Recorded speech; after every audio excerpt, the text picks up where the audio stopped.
tiene un comportamiento que crece desde el borde de acá. Como es una tubería circular, desde todo el borde de la tubería empieza a crecer la capa límite. Les decía, tomen como analogía el problema que resolvimos cuando teníamos dos placas planas.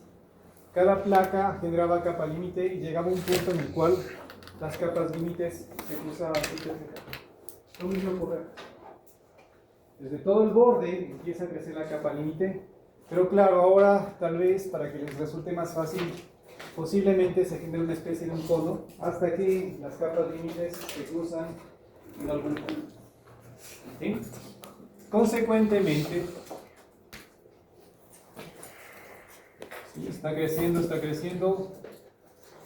hasta que se cruzan desde todos los bordes. ¿Sí? Todo el borde genera capa límite y llega un punto en el cual las capas límites prácticamente se cruzan. Y desde esta instancia es lógico pensar que ya prácticamente la tubería está inundada y está llena de capa límite iónica. El comportamiento de la capa límite, repito, es creciente. Conforme va creciendo la capa límite, los perfiles de velocidad, obviamente que van cambiando. Pero una vez que hemos alcanzado esta particularidad en la cual ya las capas límites se han cruzado, se han topado, se han intersectado, ya no hay opción de crecimiento, porque ya la tubería está inundada de capa límite y eso hace que ya el perfil de velocidades se estabilice y no cambie. Consecuentemente, cuando ya tenemos un perfil de velocidades estabilizado, se denomina técnicamente flujo completamente desarrollado. Antes se denomina que el flujo está en desarrollo. Cuando el flujo está en desarrollo, se dice que ocurre en un segmento de tubería que se denomina como longitud de entrada. ¿Okay?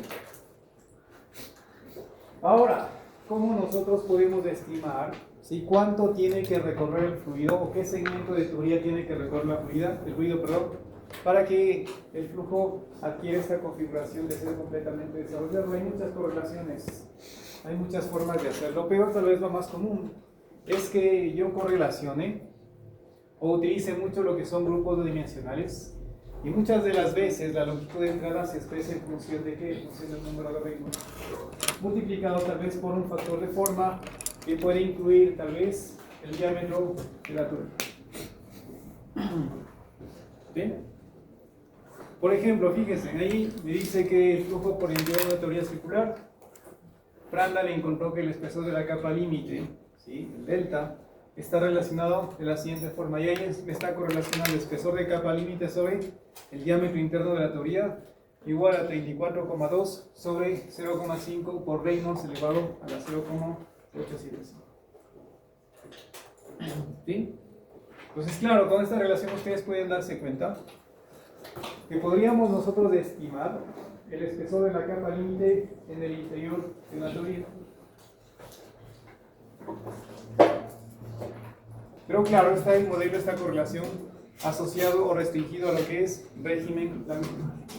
Si el régimen es violento, existen correlaciones, existen modelos que permitirían calcular el espesor de la capa límite, pero tal vez lo más relevante, lo más importante es que hay correlaciones que me permiten a mí estimar cuánto es esta longitud de entrada. Repito, la longitud de entrada es cuánto recorre el fluido para que el flujo adquiera esta configuración de completamente desarrollado.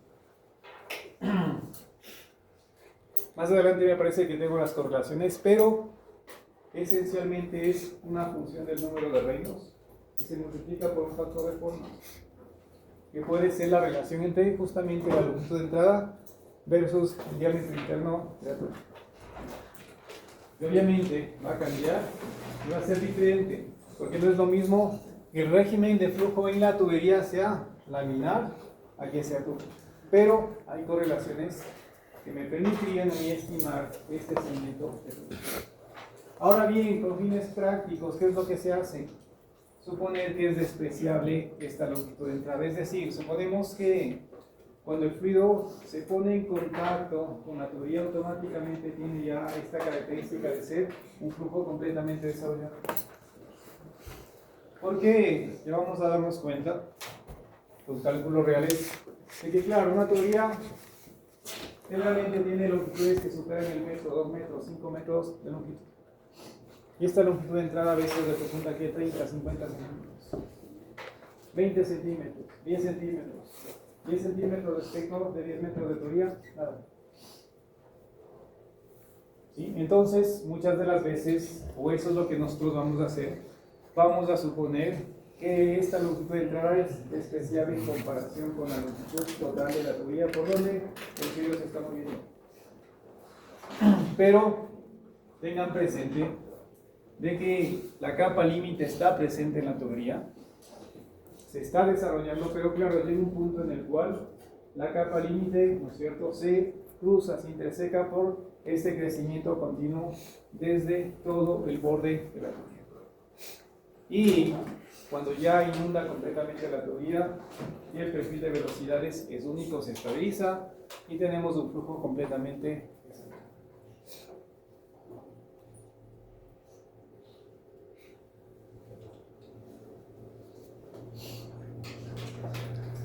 Entonces, vamos ya a centrar nuestra atención en lo que es flujo a través de qué ductos.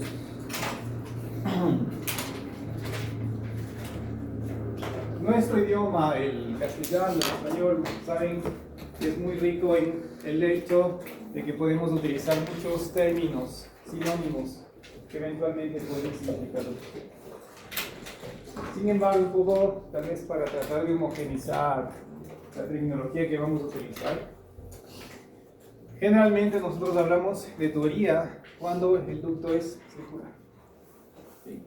Generalmente decimos una tubería y eso implica que es una tubería netamente circular, y ducto generalmente se aplica cuando usamos cualquier otra geometría para esta tubería, para este ducto por donde se está moviendo.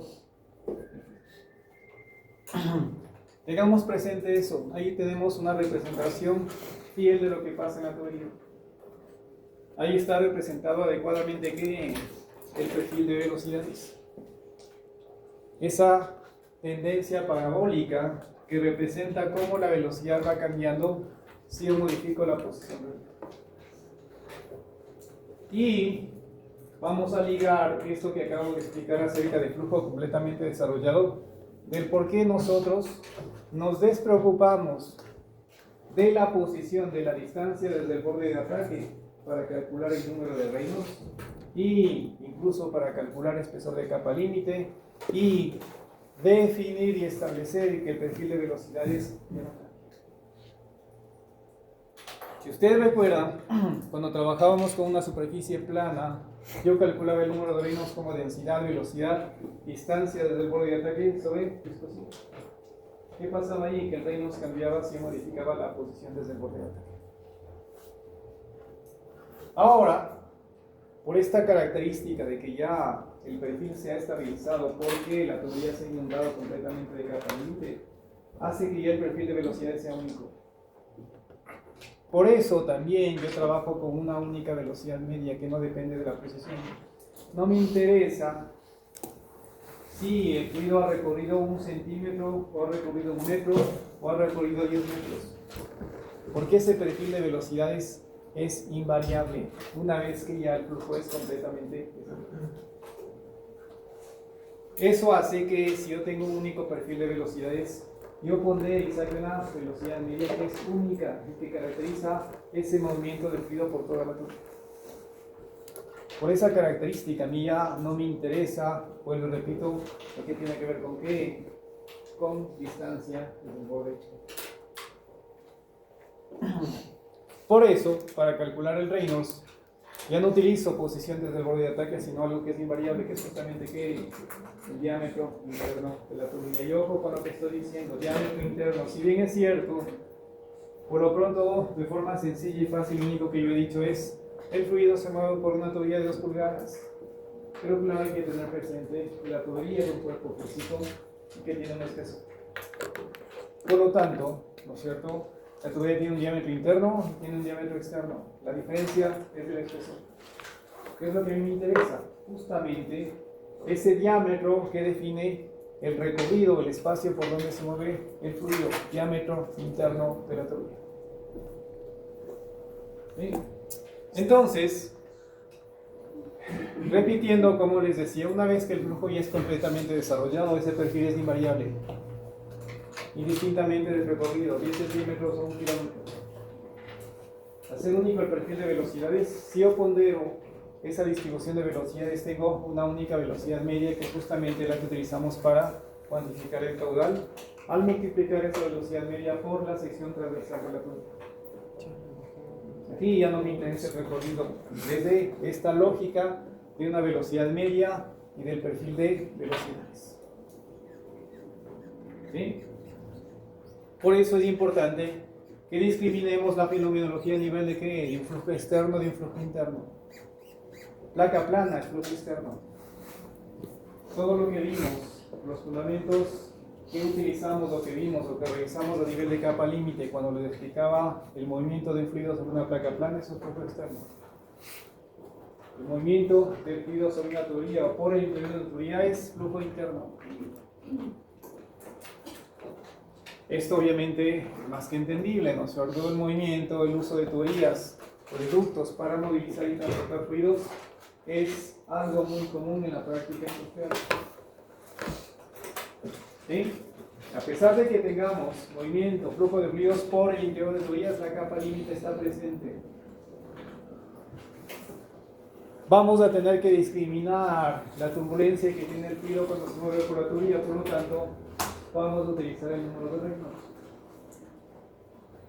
Y por lo pronto, con la ecuación que ya hemos obtenido, la de Hagen y Poiseuille, ya hemos visto y visualizado que hay una caída de presión, y esa caída de presión tiene una relación directa con ¿qué? Con el caudal que se mueve por ese fluido. Más caída de presión, más caudal. ¿Sí? Es un poco, si quiere, pues le repito, de estas ecuaciones, ¿no es cierto?, que obtuvimos a nivel de estos casos prácticos o casos particulares que hemos denominado, a nivel de mi ecuación o de el modelo que define el perfil de velocidad. Y justamente esta es la de más significancia. La caída de presión, ¿no es cierto?, se origina por efecto del movimiento del fluido por una tubería, porque depende de qué, de la longitud, pero esta caída de presión se correlaciona mucho con el caudal que se mueve por la tubería. Pero, por lo pronto, fíjense, recorre cierta longitud de tubería, cae la presión, y esa caída de presión se correlaciona mucho con el caudal que se mueve por la tubería. ¿Sí? Entonces, por lo pronto, a nivel de este régimen laminar, son importantes las conclusiones que podemos derivar de las ecuaciones que obtuvimos a nivel de estos casos particulares de la ecuación de velocidad.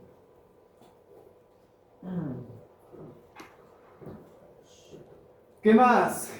Esta caída de presión se correlaciona mucho con ¿qué? Con la fricción que está experimentando el fluido cuando se mueve por el fluido. Entonces, vamos a ver que esta caída de presión, ¿sí?, cuando el fluido se mueve por un segmento de tubería L, se correlaciona mucho con la fricción que experimenta el fluido cuando se mueve por él. Y con fines energéticos, ¿sí?, hay que cuantificar, hay que establecer qué magnitud, cuánto vale esa fricción, porque finalmente, ¿sí?, yo necesito establecer y plantear un balance energético para saber qué formas de energía están presentes cuando el fluido se mueve y ver cómo yo contrarresto eventualmente esta fricción, porque el fluido, para llegar a su destino final, tiene fricción, va a perder energía por fricción y necesito compensar y darle al fluido esa energía que pierde para que pueda llegar a su destino final. Y ese balance energético, obviamente, que se va a ver reflejado sobre todo cuando yo estime y calcule qué potencia necesito que tenga una bomba para que promueva el movimiento del fluido desde un punto inicial y llegue a su punto.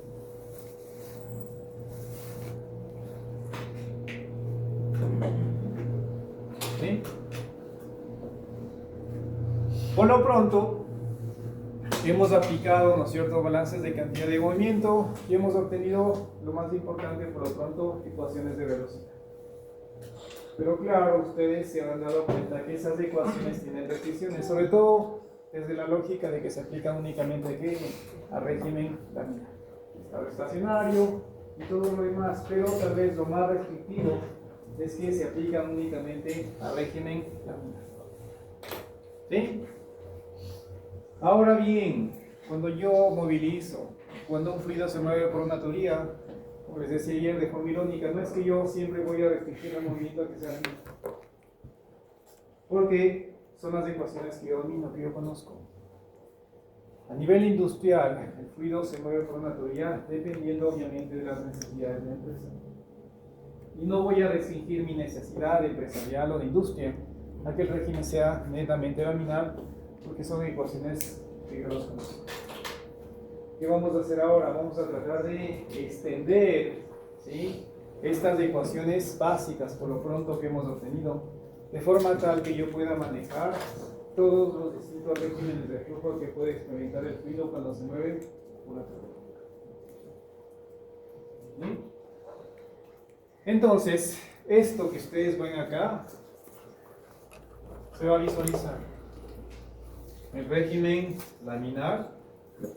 Esto alguna vez ya les explicaba, ¿no es cierto? Tenemos un ducto, hay un punto de inyección de un colorante, aquí hay un flujo de un fluido, y claro, como el colorante se inyecta en esta línea de flujo que mantiene su orden y su posición, arrastra el colorante y marca esa línea de flujo. Eso significa régimen laminar. Incrementamos un poco más, ¿sí?, y llegamos al opuesto: desorden, caos. Como ya las líneas de flujo se están entrecruzando unas con otras de forma continua, aquí ustedes se dan cuenta que claramente ya el colorante empieza a ser distribuido en la totalidad de la tubería apenas es inyectado el colorante. El intermedio entre laminar y turbulento, transiciones, ¿sí?, estas ligeras ya ondulaciones, intermitencias entre turbulencia y laminaridad, porque está o trata de representar que el flujo deja de ser laminar y está empezando a ser turbulento. Entonces todos estos patrones de flujo van a estar presentes en un escenario real, en un escenario industrial. ¿Sí? Otras formas de ver los regímenes de flujo, por ejemplo, ahí está, tienen esta vela, ¿sí?, se genera un humo. Y claro, ustedes pueden ver la tendencia que tiene el humo mientras es generado el desprendido. La base, movimiento sumamente ordenado, laminaridad, pero conforme se va alejando ya empiezan a aparecer estas perturbaciones que se correlacionan con transición, luego ya muy caótico que es turbulencia.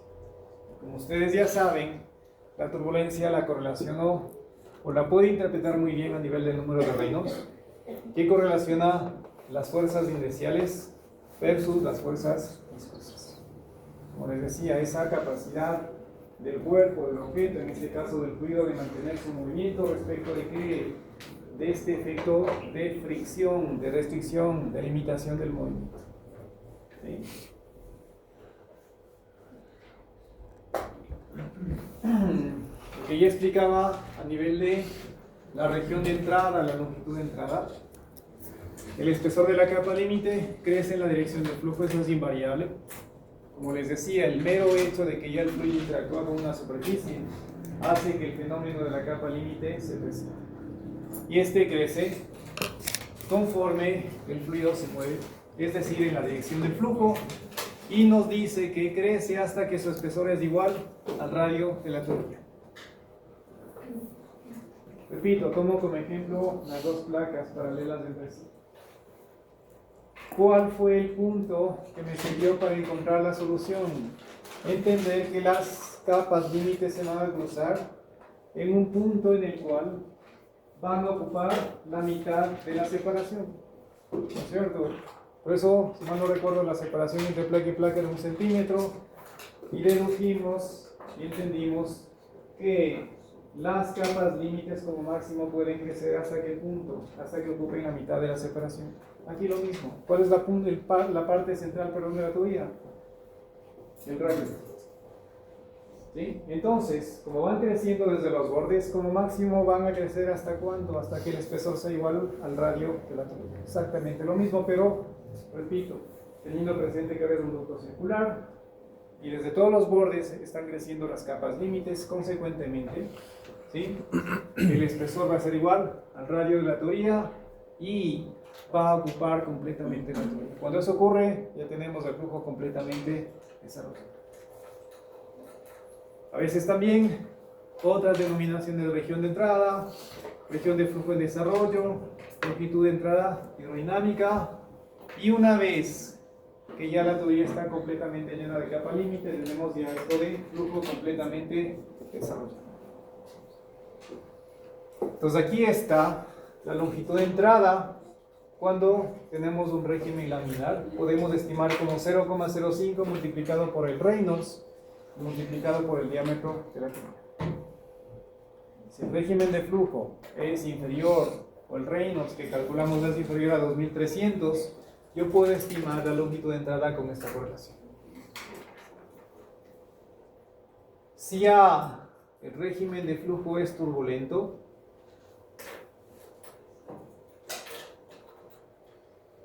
podríamos utilizar esta correlación acá. Igual sigue siendo función del Reynolds.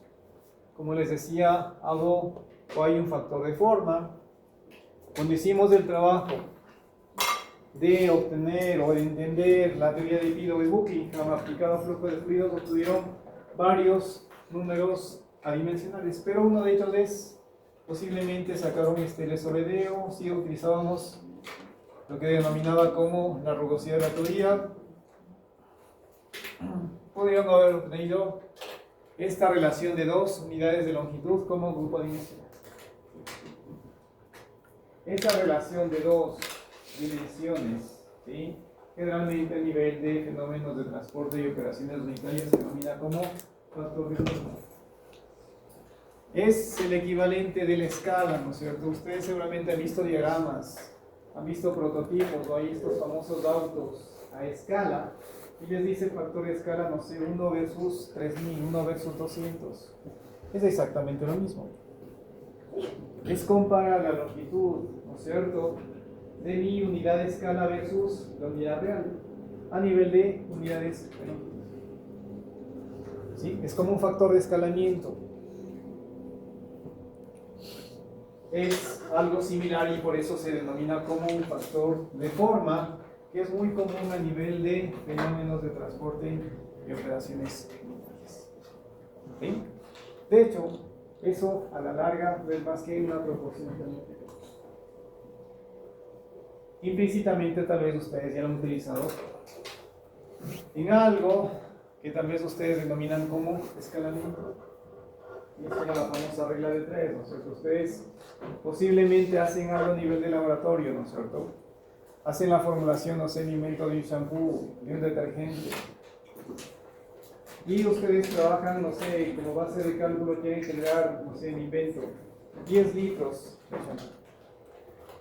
Pero luego ustedes quieren pasar de 10 litros a ¿qué? A 1000 litros. ¿Qué hacen? Pues multiplican por ese factor para pasar de 100 y llegar a 1000.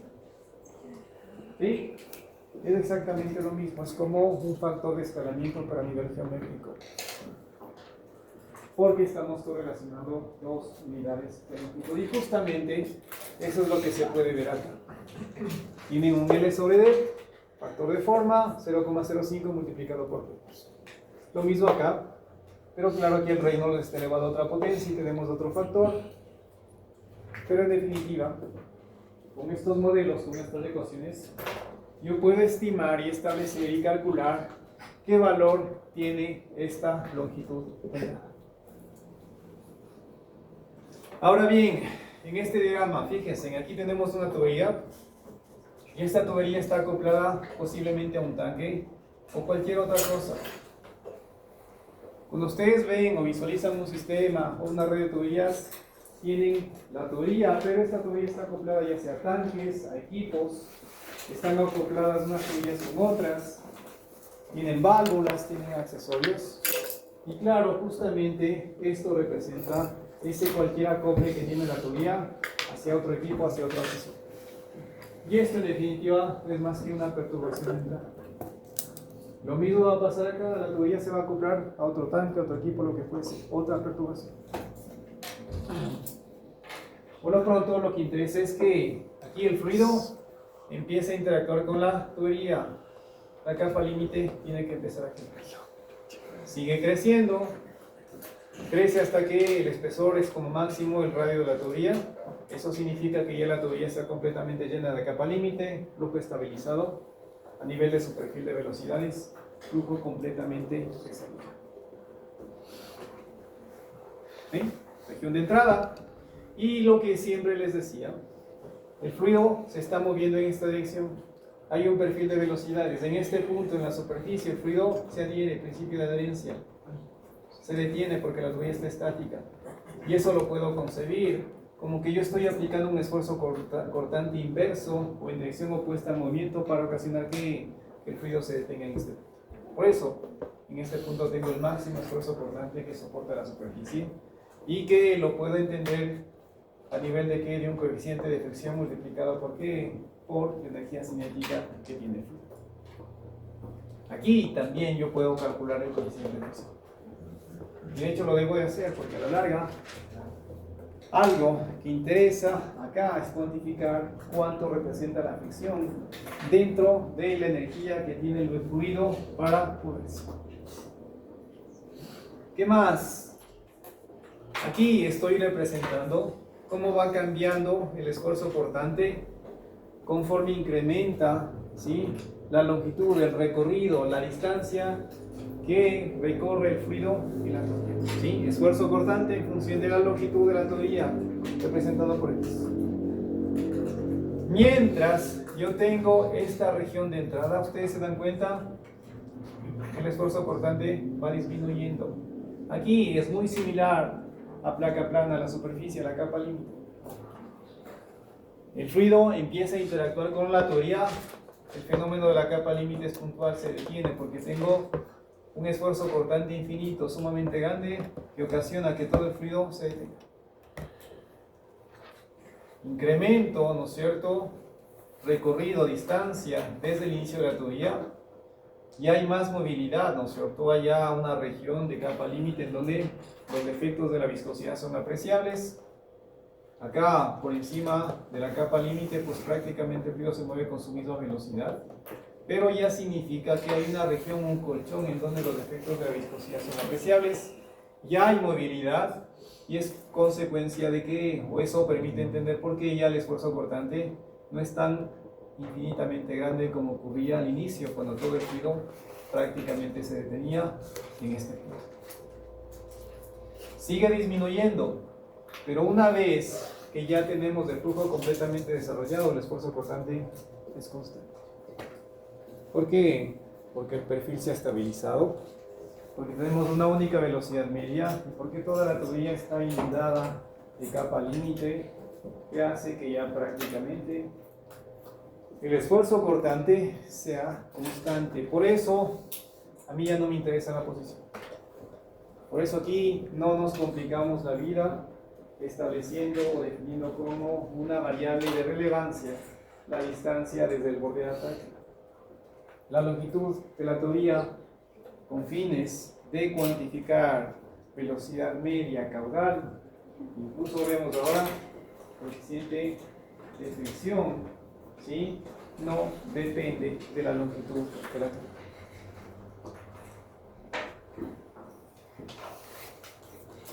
Estas ecuaciones que ustedes ven acá, vuelvo y repito, nos permiten cuantificar la longitud de entrada, pero ¿sí?, hay que tener presente de que tal vez hay que discriminar el fenómeno.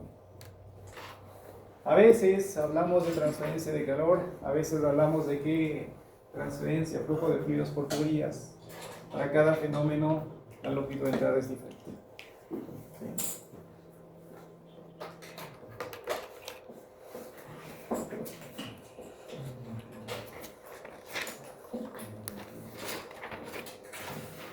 Con este pequeño preámbulo y sobre todo enfatizando que las ecuaciones que acabamos de obtener se aplican únicamente a régimen angular, vamos a tratar de extender y generalizar, ¿sí?, el tratamiento, el análisis del movimiento del fluido por una teoría indistintamente del régimen de fusión. Nosotros podemos utilizar varias rutas, varios caminos que nos pueden llevar al mismo. El enfoque que brevemente les voy a presentar a continuación tiene que ver con qué, con un enfoque un poco tal vez termodinámico. ¿Okay? Voy a considerar que tengo, ¿no es cierto?, mi tubería. De esta tubería voy a aislar mi volumen de control. ¿Sí? Solo me voy a centrar en un segmento, un pedazo de tubería, y en ese segmento de tubería voy a aplicar balances. ¿Sí? En este caso voy a aplicar un balance energético, porque a la larga, cuando el fluido se mueve por la tubería es porque tiene energía. Energías de varias formas, de varios tipos, pero en definitiva energías que aportan y que inciden en ese movimiento. ¿Y por qué utilizo tal vez un enfoque termodinámico? Porque a la larga yo necesito que el fluido se desplace desde un punto 1 y llegue hasta un punto 2. Vaya desde una condición o desde un punto inicial y llegue a un punto 1. Necesito movilizar, desplazar el fluido desde punto 1 a punto 2, desde el punto inicial hasta el punto final. A nivel de la termodinámica siempre hablamos de eso, ¿no es cierto? Estado final menos estado inicial. Pero, vuelvo, repito, voy a hacer un balance o considerar la parte energética, porque para que el fluido pueda llegar al punto 2 necesita tener energía. ¿Sí? Porque si no tiene energía, el fluido no puede moverse y simplemente tendríamos que fluidos de reposo. Para que el fluido se mueva necesito, por lo pronto, que entiendan que tenga velocidad, ¿no es cierto? ¿Y esa velocidad qué significa? Energía cinética. Y para que tenga energía cinética, tal vez yo necesito darle otras formas de energía que están implícitas, que están presentes en el movimiento del fluido. Y aquí tiene que cumplirse este precepto termodinámico de que la energía no se crea ni se destruye.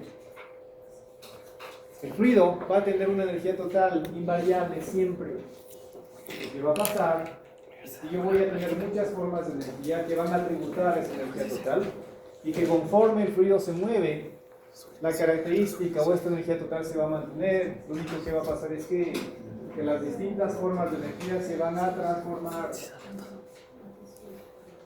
¿Sí? Tal vez, invento, va a ocurrir que el fluido tiene energía potencial. Conforme se mueve, pierde energía potencial, pero esa energía potencial tal vez se convierte en energía cinética. O tal vez parte de esa energía potencial sirve para compensar la pérdida por fisión. Entonces, son muchas formas de energía que, repito, van a estar presentes, pero este precepto termodinámico va a estar ahí, en el sentido de que la energía total que tiene el fluido va a ser siempre la misma. Lo único que pasa es que las distintas formas de energía van a experimentar un cambio, una transformación. Unas van a disminuir y van a aportar para el crecimiento de otra, pero la energía total va a ser siempre.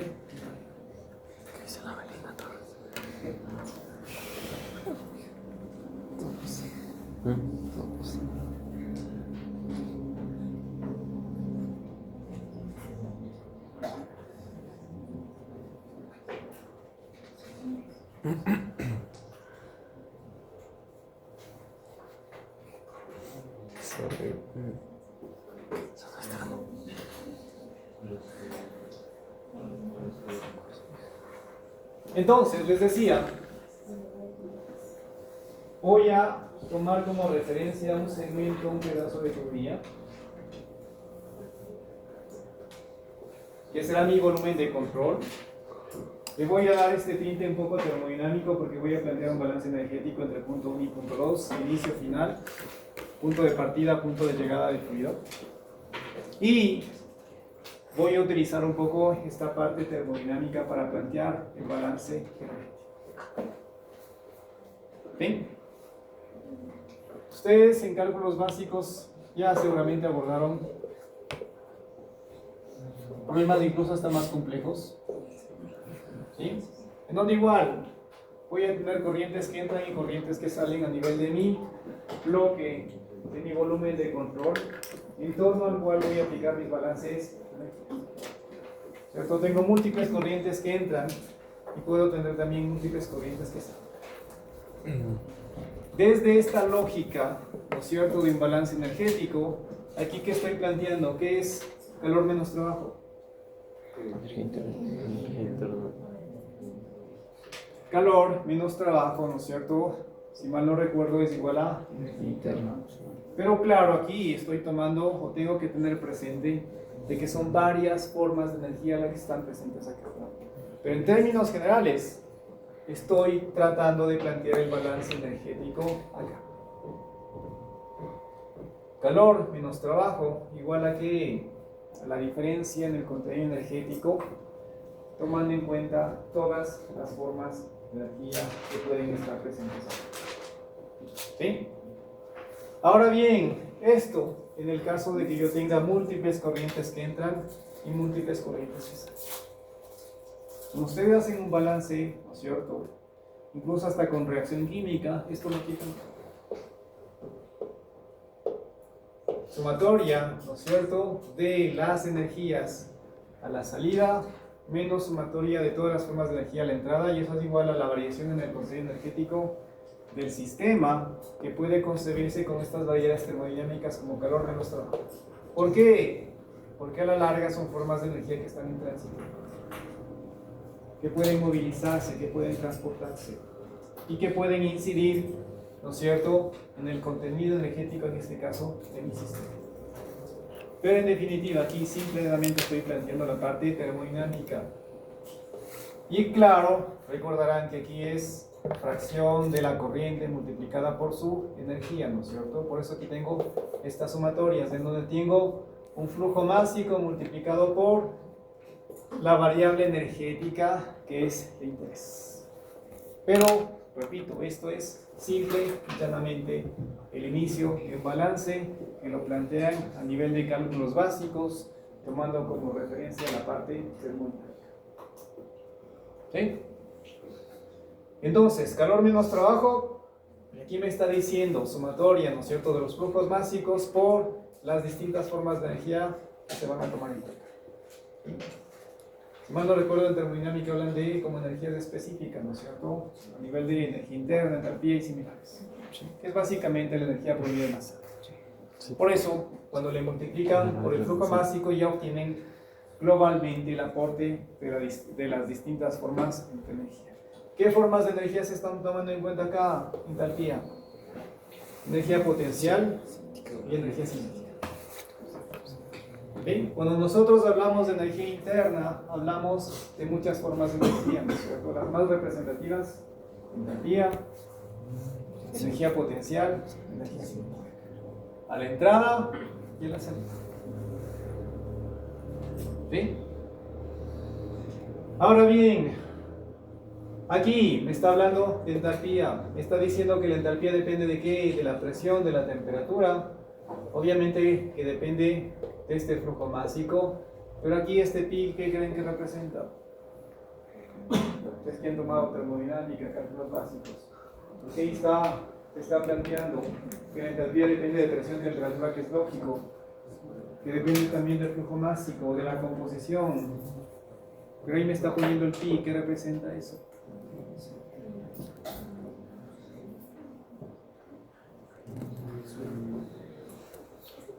No me acuerdo.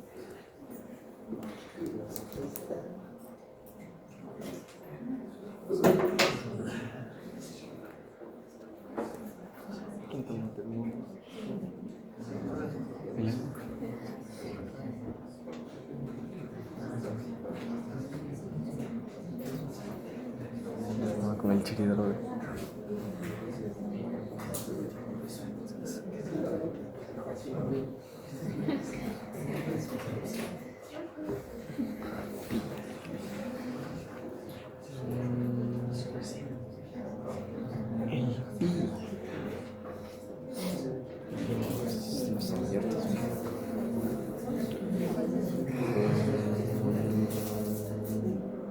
Debe ser alguna propiedad de Lis. Aquí en la parte de entalpía, como otras funciones termodinámicas, ese pi representa la cantidad de fase presente.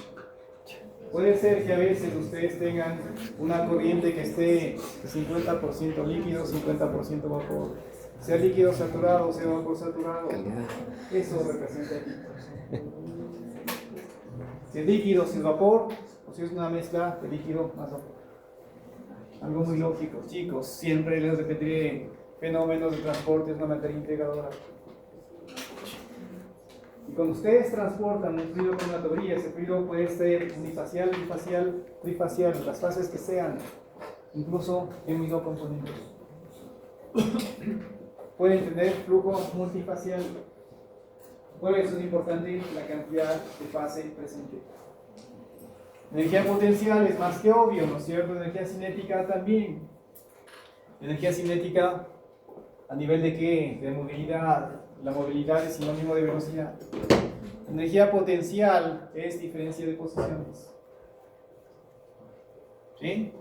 Y, repito, lo que tiene que ver con entalpía, temperatura, presión, un poco la fracción, ¿no es cierto? La composición, la cantidad de fase presente.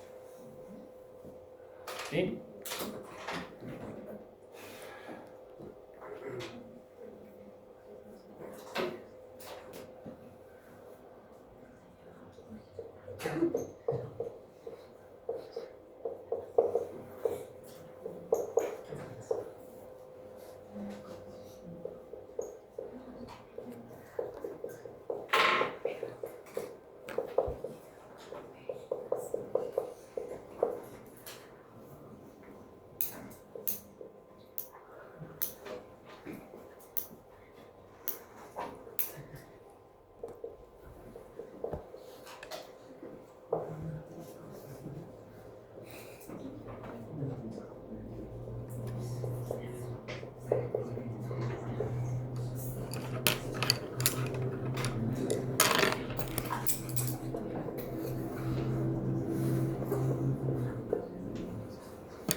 La no tiene el celular. No tiene el chorro que me traigo.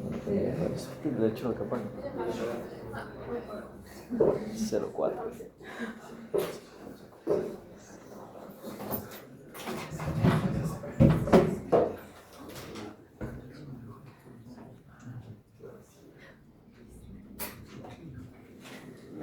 Entonces, como les decía, mi planteamiento general a nivel de balances energéticos, termodinámica, cálculos básicos, varias corrientes que entran, varias corrientes que salen. Pero vea desde la lógica de flujo de fluidos. Aquí, simplemente, ¿qué va a pasar? Que ingresa una corriente que sale de aquí. Una única corriente de entrada, una única corriente de salida. ¿Sí? En el escenario más básico, ¿no es cierto? Una única tubería, entra agua, sale agua. Entra una solución de agua con otra cosa, sale la misma solución de agua con otra cosa. Aquí no hay reacción química. Por lo tanto, el balance es extremadamente sencillo, pero desde la generalidad, esto de acá tendría o tiene que plantearse. ¿Sí? Desde el escenario más sencillo, vuelvo repito, aquí simultáneamente me va a quedar que U menos trabajo es igual a que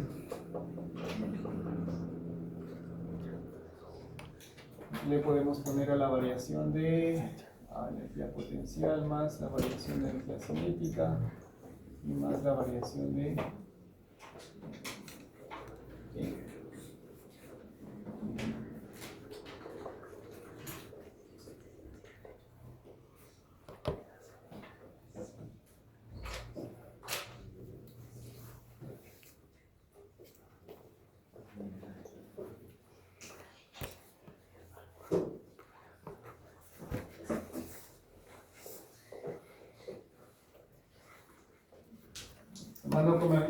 tomando en cuenta las variables que realmente cambian, ¿no es cierto? Puede ser un cambio en las velocidades, puede ser un cambio en las posiciones y puede ser un cambio ya en la variable global de lo que es.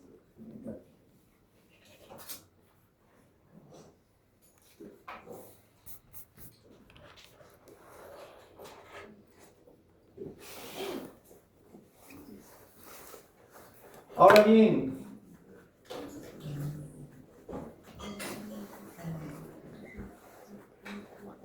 la termodinámica que ustedes estudian es esencialmente una termodinámica de equilibrio, ¿cierto? Y a nivel de las variables o ecuaciones que ustedes conocen y manejan, a nivel de la parte termodinámica, ¿qué correlación ustedes establecen a nivel de la entropía, chicos? ¿Qué correlación tienen ustedes para entropía? La más básica, la más sencilla. Entropía. Entropía. ¿Cómo leo la entropía? ¿Cómo leo la entropía? ¿Qué es igual el de Q? Entropía sobre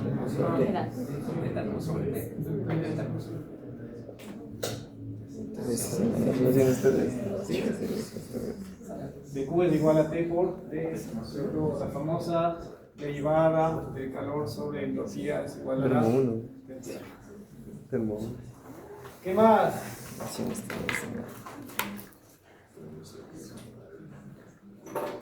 De U aquí es igual CDS menos P por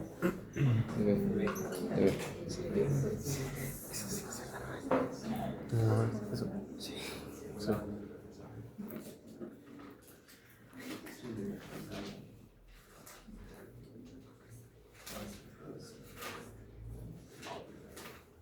Aquí un poco voy a hacer una pequeña variante. Ya sabemos que la densidad es masa sobre volumen, ¿no es cierto? Por lo tanto, el volumen es igual a que masa sobre densidad. Pero desde la parte un poco termodinámica, nosotros siempre trabajamos con la parte un poco específica, ¿no es cierto? Entalpía específica, energía interna específica, que es por unidad de masa. Consecuentemente, eso es como que va al denominador. ¿Sí? Entonces, esta lógica de específica, aquí voy a poner derivada del inverso. ¿Sí? Pero, repito, estas ecuaciones las utilizan mucho ustedes en la parte termodinámica, pero son, o repito, la termodinámica que ustedes estudian es termodinámica del equilibrio. Sin embargo, cuando yo estudio o analizo lo que es flujo de fluidos por el interior de tuberías, es una termodinámica que tal vez no se ajusta a condiciones del equilibrio. Consecuentemente, esto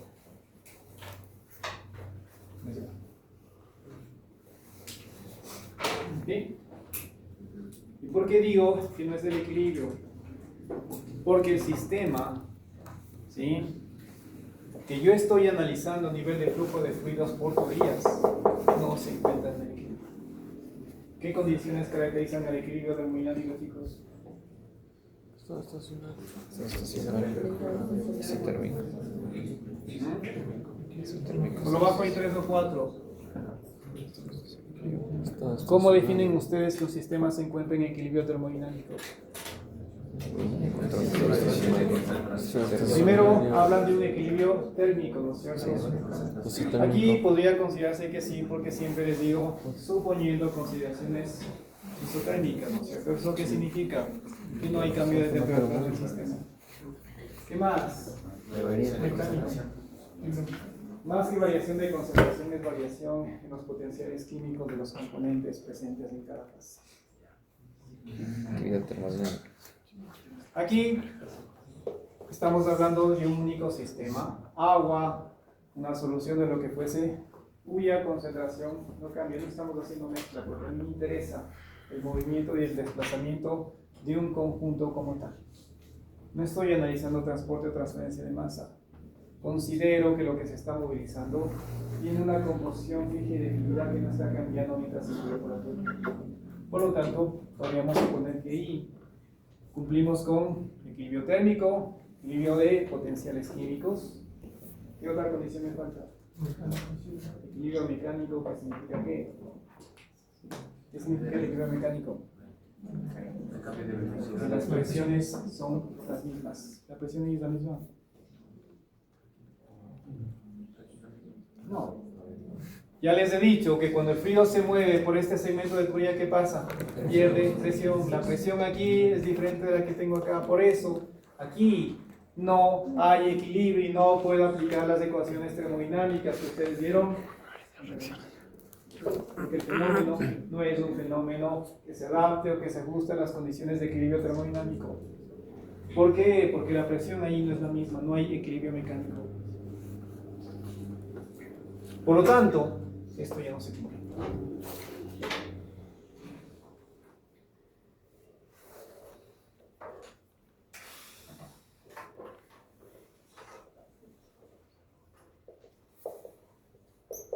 Estando claros de que es un sistema que no se encuentra en equilibrio, esto ya no puede cumplirse. Es diferente, el de Q va a ser diferente de T por ds. Específicamente lo que va a pasar es que este T por ds va a ser mayor que el. Si es mayor,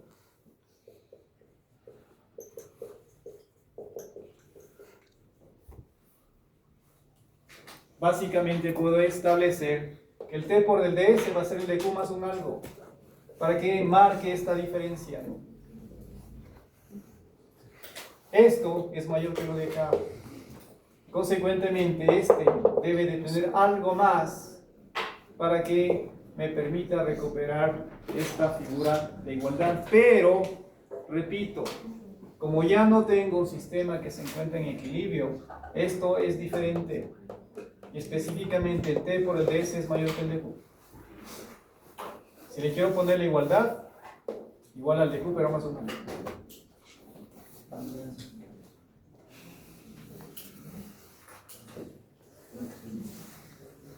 Y este algo, chicos, cuando hablamos de flujo de fluidos por tuberías, no es más que la fricción que está presente en el sistema, que le voy a simbolizar con un T.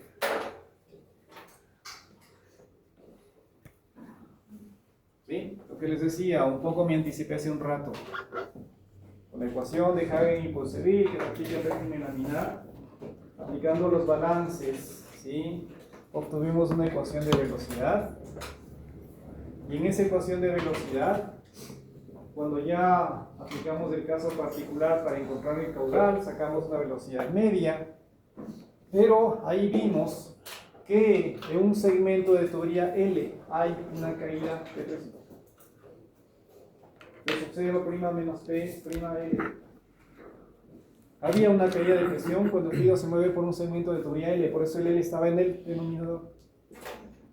Pero ahí ya vimos que cuando el fluido se mueve con un caudal a través de un segmento de tubería L, hay una caída de presión. Por eso, reafirmo que cuando yo analizo ese caso, es un sistema que se encuentra o que se aparta o que se desvía del equilibrio. Aprovechando la parte termodinámica y entendiendo que ya no son iguales y que aquí esto es, o hay una desigualdad y esto es mayor que lo de acá, ¿no es cierto? Recupero la igualdad, pero lo pongo un algo más para generar y establecer esta desigualdad. Ese algo, el flujo de fluidos, no es más que la fricción. Esa caída de presión que experimenta el fluido cuando se mueve por un segmento de tubería L estos efectos de fricción. Y por eso yo siempre repito y digo que cuando el fluido se mueve por una tubería, existe una pérdida irreversible de energía por efectos de fricción. Se disipa de forma irreversible. Y por eso utilizo este DF para tratar de recuperar la igualdad y dándole ya este contexto de realidad y con eso poder trabajar ahora sí con estas funciones termodinámicas y sobre todo con el cambio. Porque en términos globales esto se va a cumplir. La entrada y la salida se va a mantener a nivel de este cambio de energía interna que experimenta el sistema cuando se mueve por un segmento.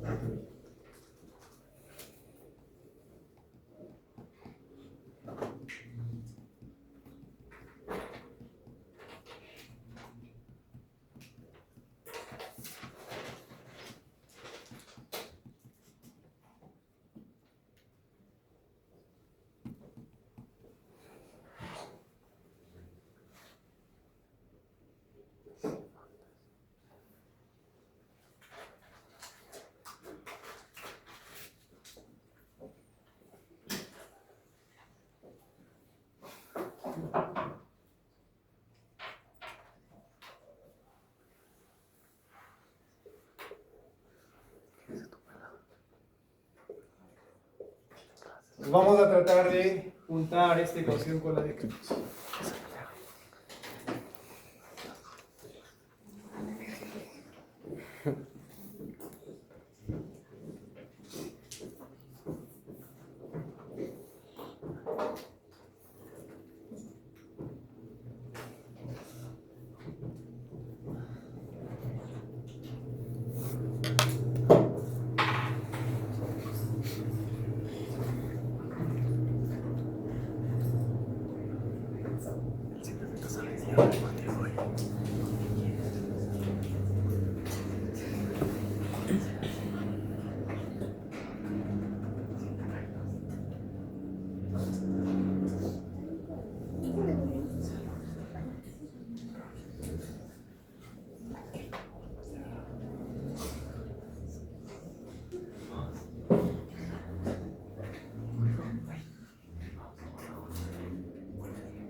Entonces, juntando esta ecuación con la de K, llego a que dU es igual a dQ más dF menos la presión por la derivada del inverso de la densidad.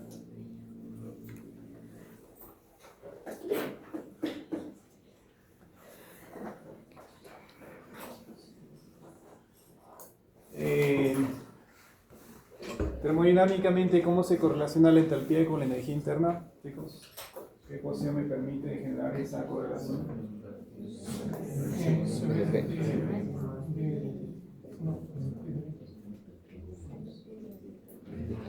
¿Cómo dice? La energía interna.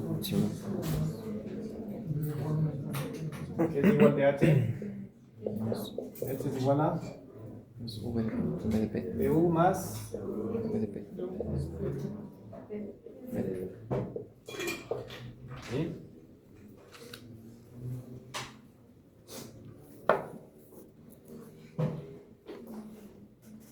Entonces esta función termodinámica, ¿no es cierto?, correlaciona la entalpía con la energía interna. Aquí voy a reemplazar esto que pusimos acá. El volumen es el equivalente de inverso de la densidad.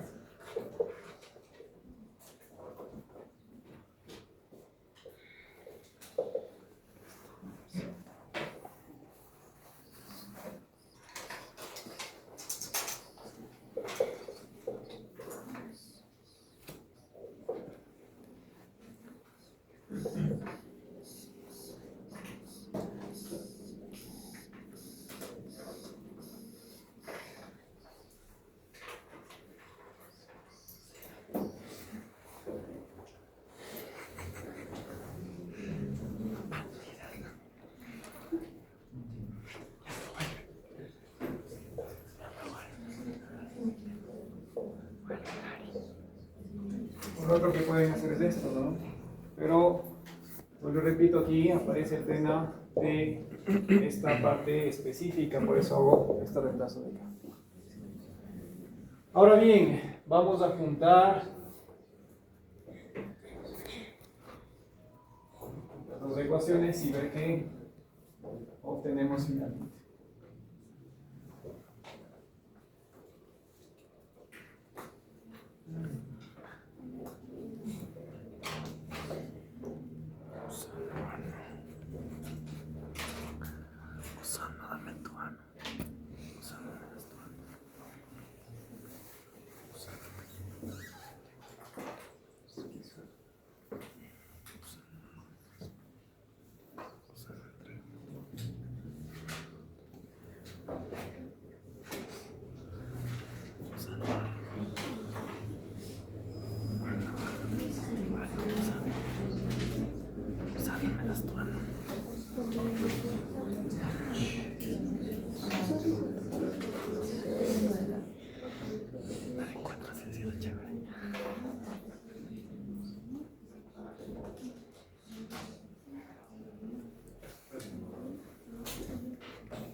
De aquí despejamos el de U y lo igualamos al de acá, pero derivando esto de acá. Recuerden que aquí tengo la derivada de P por P, ¿no es cierto? Tengo que derivar esa multiplicación.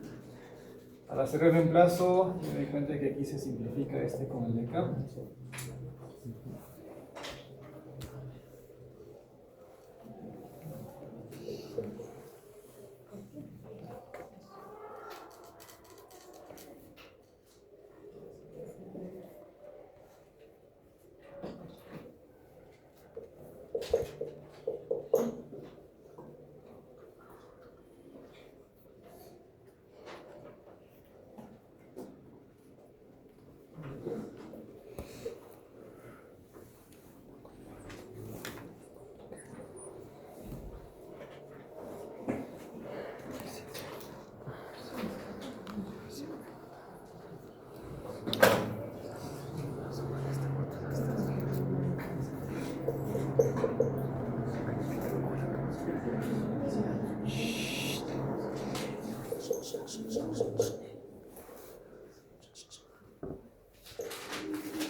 Nos queda que el de H es igual al de Q más el de F más el de T dividido para la densidad. ¿Sabes? Sí, bueno.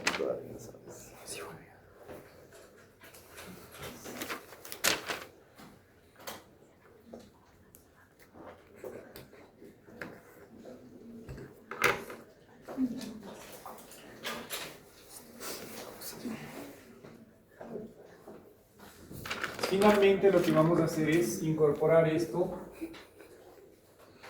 en la ecuación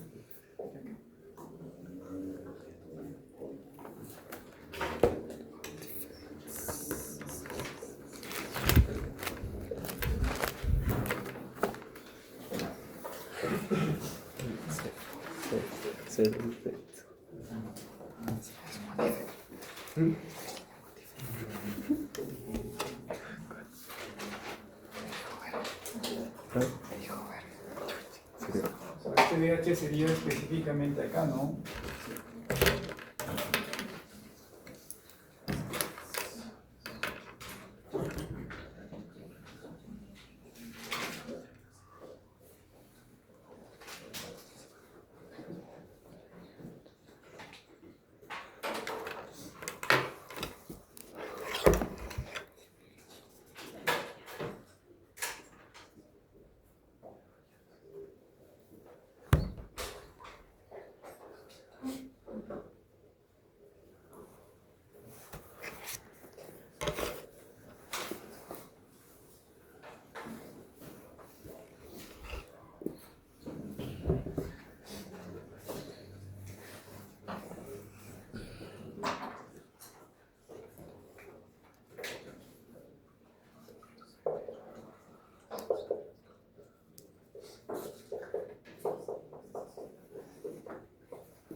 Reemplazamos el DH, escribimos el término diferenciales, que nos da el de Q.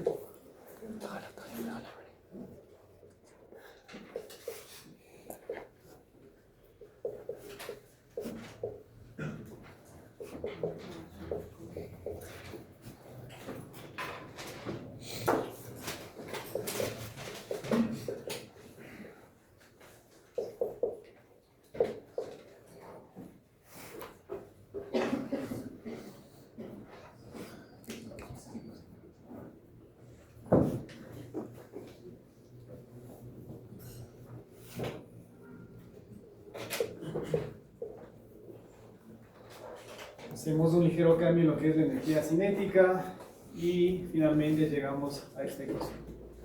La derivada de la presión con respecto a la densidad más B por dB, que sería el equivalente de acá, ¿no es cierto? Más G por dz, más dF y más dW, todo eso igual a 0. Y esta no es más que la famosa ecuación general de Bernoulli, la cual la hemos obtenido desde un enfoque un poco termodinámico, pero considerando esta termodinámica de no equilibrio por la particularidad de que no hay equilibrio mecánico. Y partiendo desde esta concepción de que el T por ds sí es diferente del de Q, porque ahí aparece la fricción, juntando con otras variables termodinámicas, ¿sí?, llegamos finalmente a la famosa ecuación general de Bernoulli, real, que se puede aplicar cuando los fluidos se mueven por una energía de presión, energía cinética, energía potencial, energía de presión, cualquier trabajo adicional, ¿sí?, que el sistema puede recibir, lo que puede generar. ¿Sí? Aquí el signo está implícito. Así el trabajo, ¿cierto?, entra o sale del sistema. Porque, repito, debemos de tener en cuenta, ¿no es cierto?, que nuestro punto de partida fue segmento de tubería. Aislamos y aquí vimos todas las formas de energía que están en tránsito, calor y trabajo, y que modifican el contenido energético del sistema a nivel de energía interna, que toma en cuenta entalpía, energía potencial y energía cinética. ¿Sí? Pero aquí el trabajo, ustedes se dan cuenta que el calor se canceló, se anuló, no se lo toma en cuenta en el balance energético desde la lógica de que se está movilizando a través de una tubería, pero el trabajo sí. Y el trabajo puede entrar o puede salir. Esta ecuación, de hecho, si mal no recuerdo, también en termodinámica se aplica en otros fenómenos, por ejemplo. ¿Dónde aplican esta ecuación también en termodinámica?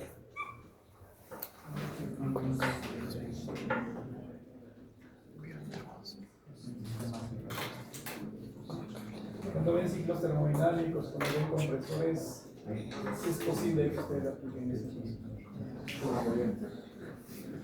Y claro, el trabajo tiene que conceptualizarse desde la lógica de que entra o que sale.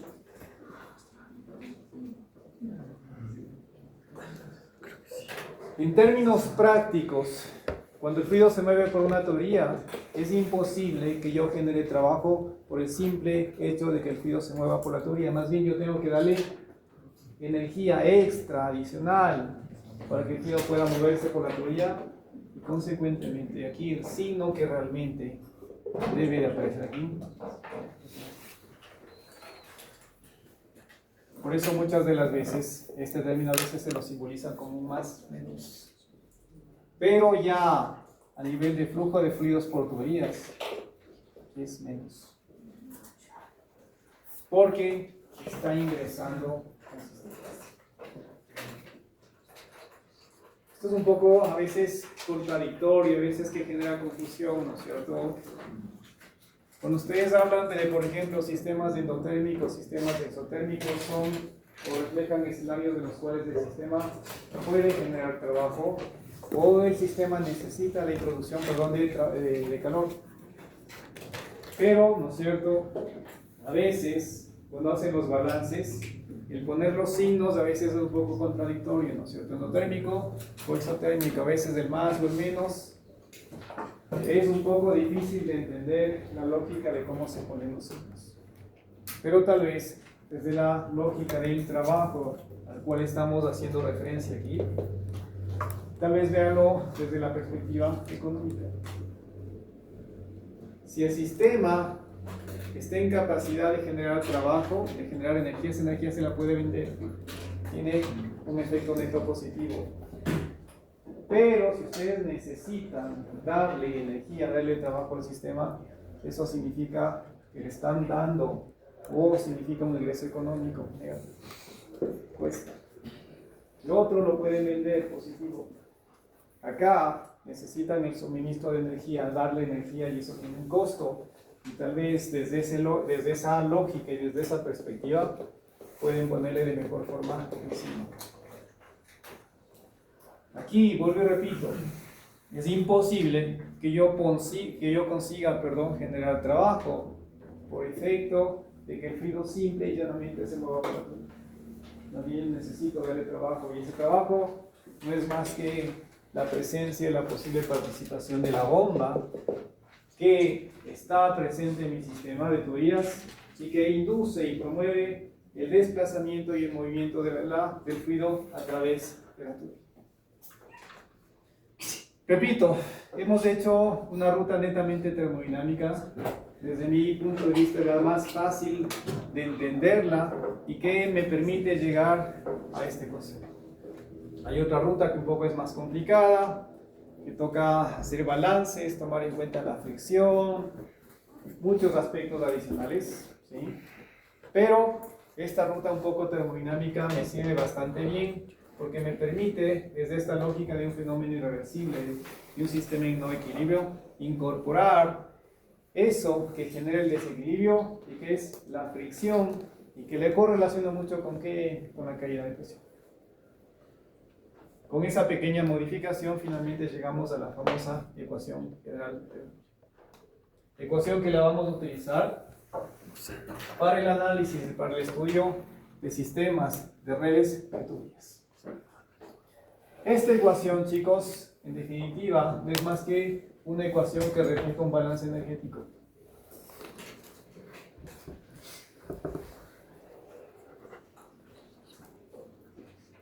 Aquí, en definitiva, ustedes ven una ecuación diferencial. Hay una integral que necesariamente deberá de tomar en cuenta que una condición inicial y una condición final. Y eso no es más que el hecho de que el fluido va desde un punto 1 hasta un punto 2. Ahí están, ¿no es cierto?, los límites de integración. Porque el fluido parte desde una condición 1 y llega a una condición final 2. Necesito movilizar, desplazar fluido desde punto inicial hasta punto final, que llega al punto 2, considerando que parte desde el punto 1. Y para que el fluido pueda movilizarse y llegar a su destino final, necesita de varias formas de energía. A veces energía de presión, energía cinética, que es más que obvio porque tiene velocidad, se mueve. A veces necesita vencer diferencias de posición, que es energía potencial. Tiene que compensar la fricción que en el sistema se genera. Y a veces yo necesito un aporte energético extra para cumplir con todos los requisitos adicionales.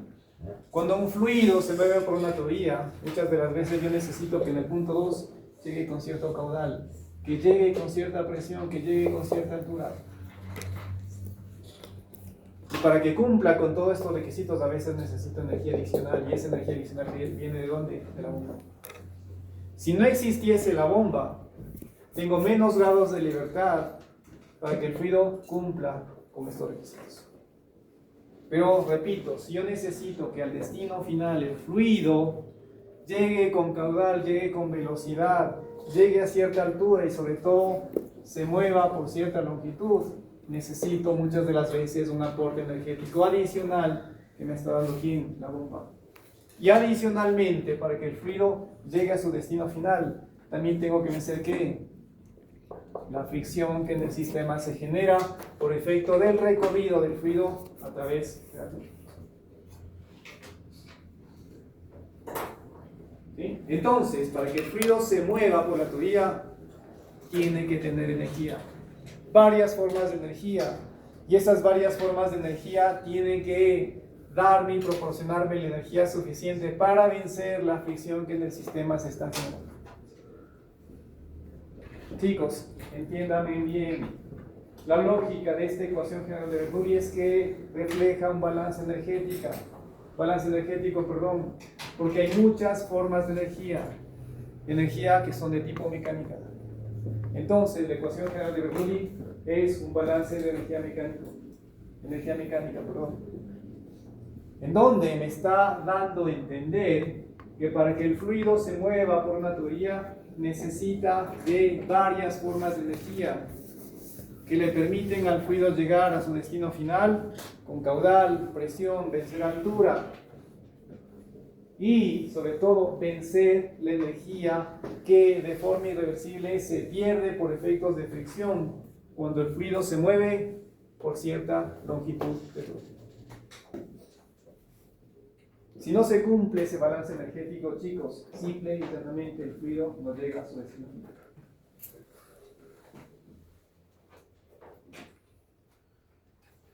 El ejemplo que siempre pongo, ¿no es cierto? Si ustedes quieren llegar, no sé, irse desde Quito hasta Tulcán y les dan $5, simple y llanamente no llegan. Es lo mismo. El fluido tiene cierta energía. Y con esa energía llega hasta donde se le permite. Con $5 no pueden llegar a Tulcán, llegarán a lo mucho a Ibarra tal vez. Ya está ahí seguido. Lo mismo ocurre acá. El fluido tiene cierta energía. Y con esa energía llegará hasta donde se le permite en función de qué, de este balance energético. Y justamente haciendo uso de esta figura de balance es que muchas de las veces nosotros vamos a solucionar los problemas. Porque a la larga, vuelvo, repito, esto es un balance. Que ya integrado entre punto 1 y punto 2, básicamente lo que me está diciendo es que la energía total que tiene el fluido en el punto 1 es igual a la energía total que tiene el fluido en el punto 2. La energía total del sistema es la misma. No tiene por qué modificarse. Lo único que está pasando es que tal vez las distintas formas de energía se están redistribuyendo, pero finalmente la energía total del sistema es siempre la misma.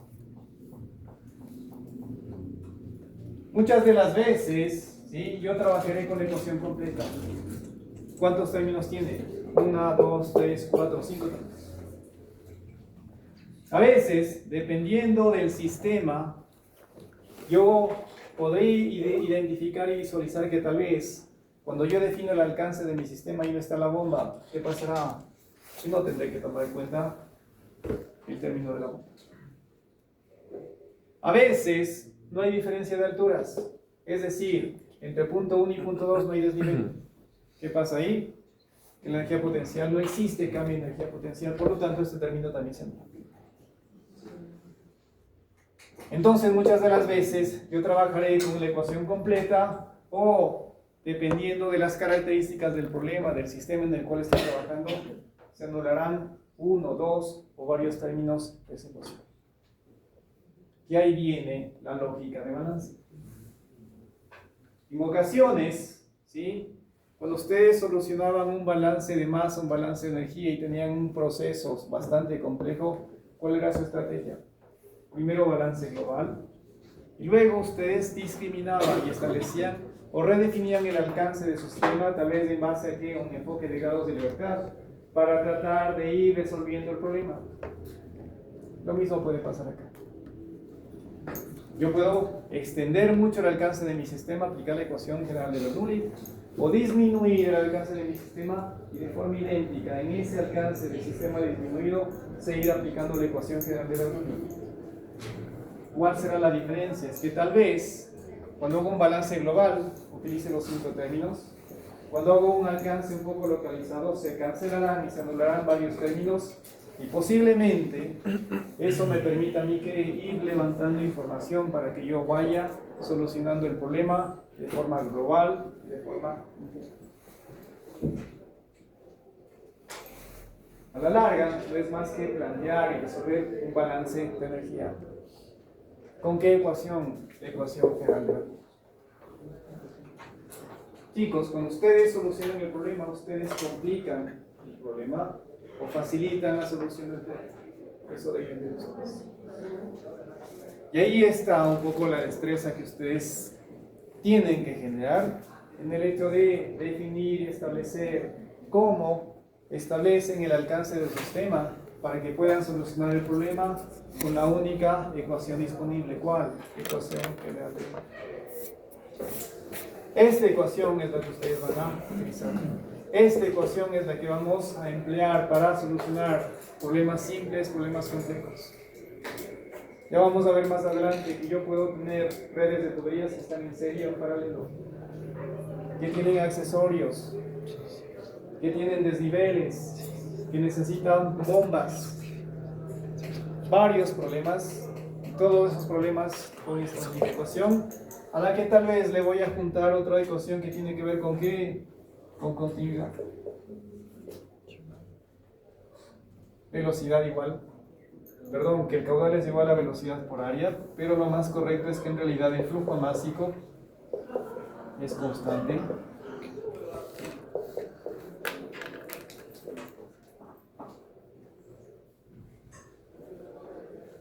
Porque nuevamente, bajo la lógica de que estoy trabajando en una tubería, A nivel de flujo másico, lo que entra tiene que salir, ¿no es cierto? Estado estacionario, sistema continuo. Si ingresa una unidad másica de fluido, la misma unidad másica tendrá que salir. No hay acumulación, no hay generación, no hay consumo. Estado estacionario, sistema sin reacción química. Por lo tanto, el flujo másico tiene que ser constante. Y ese flujo másico es densidad-velocidad por área. Sin embargo, las limitantes, sobre todo esta ecuación, es que se aplica para flujo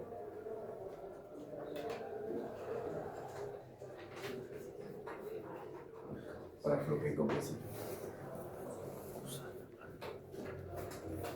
Si el flujo es incompresible, ¿qué significa? Que prácticamente la densidad es constante. Y bajo esa lógica de que el flujo o que la densidad sea constante, ¿no es cierto? El caudal 1 es igual al caudal 2, pero lo más correcto es que el flujo másico punto 1 sea igual al flujo másico en punto 2, densidad 1, velocidad 1, área 1 es igual a densidad 2, velocidad 2, área 2. Como la densidad es prácticamente constante, se me cancela y tengo esta famosa ecuación de continuidad, que es la que ustedes seguramente lo utilizaron a nivel de la física y cursos similares. Pero realmente la ecuación de continuidad refleja esta particularidad de que el flujo másico es constante. Eso es lo constante, no el caudal. El caudal es constante solo porque estamos trabajando con flujos incompresibles, en donde la densidad prácticamente es constante. Y como es constante, es equivalente que el flujo másico sea igual al flujo. Pero continuidad es esto. El flujo másico es constante. En la solución de problemas de flujo de fluidos por el interior de tuberías, vamos a utilizar una ecuación fundamental, la ecuación general de Bernoulli. Esta la completa, la real, que involucra ya este término de fricción. Y vamos a complementar con la ecuación de continuidad. Esto un poco seguramente ya lo vieron a nivel de la física, ¿no es cierto? Yo puedo tener una tubería en donde ocurre esto.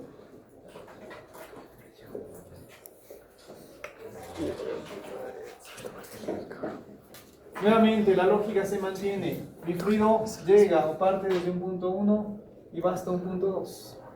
Pero ustedes claramente se dan cuenta que en el trayecto, en el recorrido, la sección transversal, los diámetros de las tuberías que están pasando se están modificando.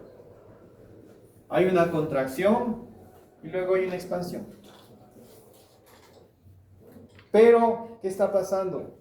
Que es un sistema en condiciones estacionarias, abierto, y bajo esta particularidad de condiciones estacionarias no hay acumulación. Por lo tanto, lo que entra a nivel de flujo másico es igual a lo que sale. Si es un flujo incompresible, el flujo volumétrico también, el caudal que entra es igual al caudal que sale.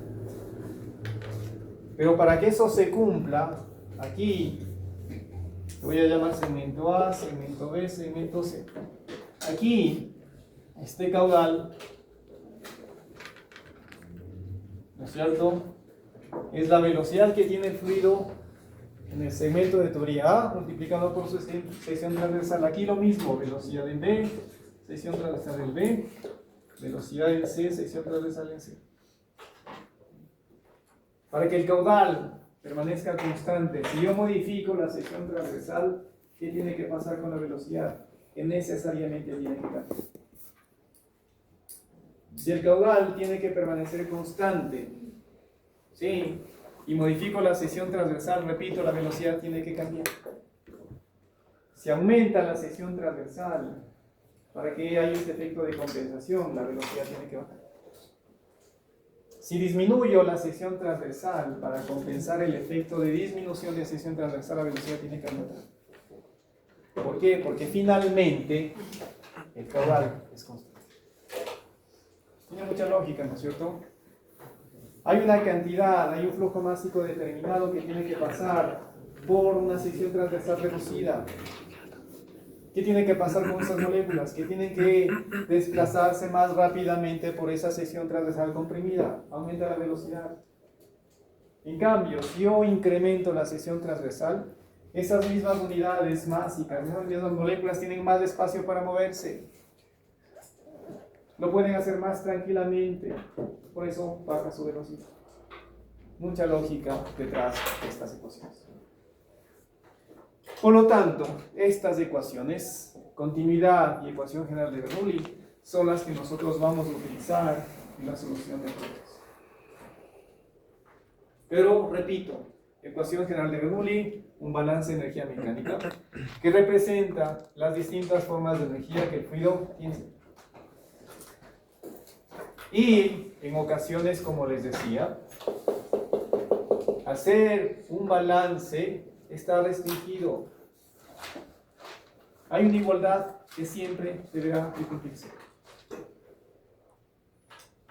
Y para que el fluido, repito, llegue a su destino final con cierto caudal, con cierta presión, tenga cierta posición y sobre todo venza la fricción para que compense esa pérdida irreversible de energía cuando se mueve por un segmento de tubería L, a veces necesito también que energía adicional extra que viene de dónde.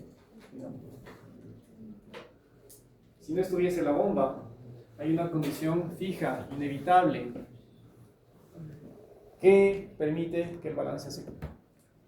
¿Qué es lo que aparta de este equilibrio? La bomba. La bomba me permite llegar más de lo que este equilibrio, este balance me lo permite. Ya veremos, por ejemplo, ejemplos en los cuales voy a tener esto, un tanque que está en una posición alta.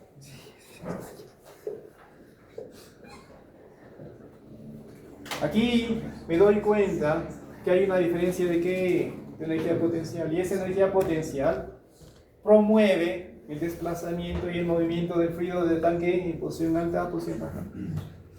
Pero ese problema tiene una condición única. Hay un único caudal, hay una única velocidad con la cual el fluido se mueve. ¿Cómo lo entiendo con este balance? Aquí, en esta ecuación, no hay potencia de la bomba. El fluido se mueve únicamente por energía potencial. Pero ahí, esta ecuación tiene que cumplirse. Y esta ecuación se cumple porque la velocidad es única. No es que yo puedo controlar la velocidad. Ahí la velocidad será única. Y veremos cómo lo solucionamos.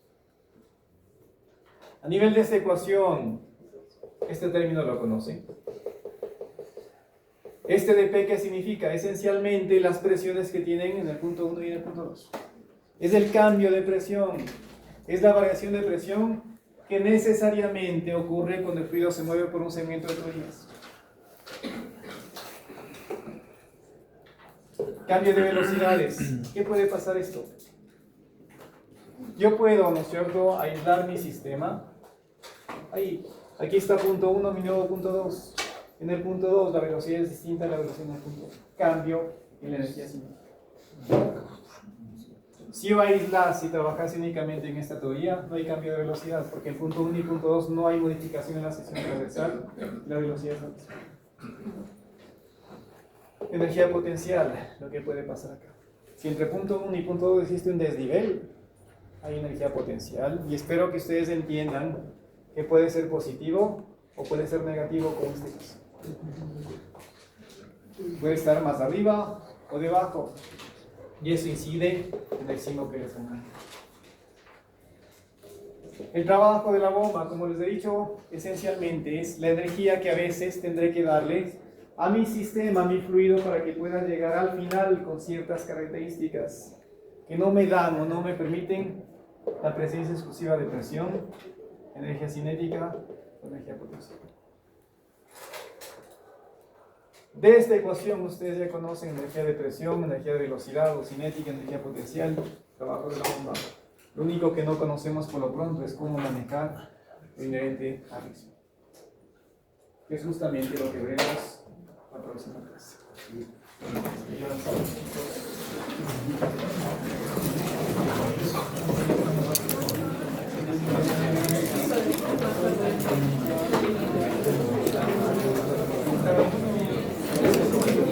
Mira esto, mira esto. Mira, mira.